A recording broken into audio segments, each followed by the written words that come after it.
আদালতের নির্দেশে সাভারের নামাবাজার এলাকায় বংশ নদীর তীরে অবৈধ স্থাপনা উচ্ছেদের পর নতুন করে ফের শুরু হয়েছে দখল। বিস্তারিত জানাতে সরাসরি যুক্ত হচ্ছেন সহকর্মী দেওয়ান ইমন। ইমন, এই যে দখল চলছে, প্রশাসন কোনো কার্যকরী পদক্ষেপ নিচ্ছে কিনা জানাবেন।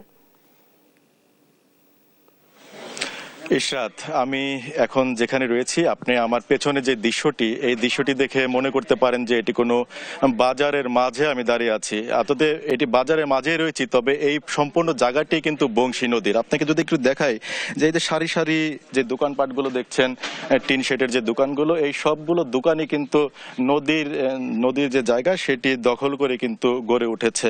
আমরা বিগত দিনে দেখেছি যে এই স্থাপনাগুলো কিন্তু উচ্ছেদ করা হয়েছিল উপজেলা প্রশাসনের পক্ষ থেকে, তারপরেও কিন্তু নতুন করে আবার এগুলোকে এক শ্রেণীর যারা অসাধু ব্যক্তি আছে তারা কিন্তু এই নদীর জমি দখল করে এই স্থাপনাগুলো গড়ে তুলেছেন। এখানে বিগত দিনের আওয়ামী লীগের যিনি সাভারের পৌর মেয়র ছিলেন তার স্থাপনা ছিল, তার ছেলের স্থাপনা ছিল, সাভারের যিনি উপজেলা চেয়ারম্যান ছিলেন মঞ্জুর আলম রাজীব, তার এখানে স্থাপনা আছে, তার মায়ের নামে এখানে স্থাপনা ছিল।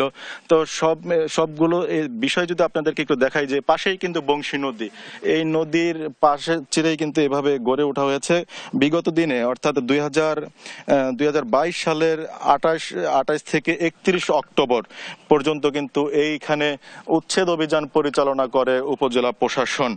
সেই সময় কিন্তু 286টি দখলদারদের যে স্থাপনা ছিল সেগুলো উচ্ছেদ করা হয়। অভিযানে প্রায় 4 একর জায়গা এবং 40% খাস জমি অবমুক্ত করে প্রশাসন। এর আগের বিষয়টা যদি আপনাকে বলি, যে 2015 সালের দিকে এই যে নামাবাজার আছে, সে সময় এখানে একটি তালিকা করা হয়। তৎকালীন যারা উপজেলার দায়িত্বে ছিল, যে সমস্ত কর্মকর্তারা, তারা কিন্তু বিভিন্ন ব্যক্তির কাছ থেকে আর্থিক সুবিধা নিয়ে তারা একটি রিপোর্ট দেয়। সেখানে মাত্র 62 জনকে তারা দেখায় যে তাদের সেই দখল তালিকায় আছে, অথচ 22 সালে শুধুমাত্র এই যে যেটুকু উচ্ছেদ করা হয়েছিল অংশ, সেই উচ্ছেদের অংশ অনুযায়ী কিন্তু 286 জন দখলদারকে শুধু উচ্ছেদই করা হয়েছিল। এছাড়াও কিন্তু আরো বেশ কিছু ব্যক্তির তালিকা করা হয়েছিল যেগুলো ভবিষ্যতে তারা উচ্ছেদ অভিযান করবেন, এমনটি কিন্তু তাদের পরিকল্পনায় ছিল।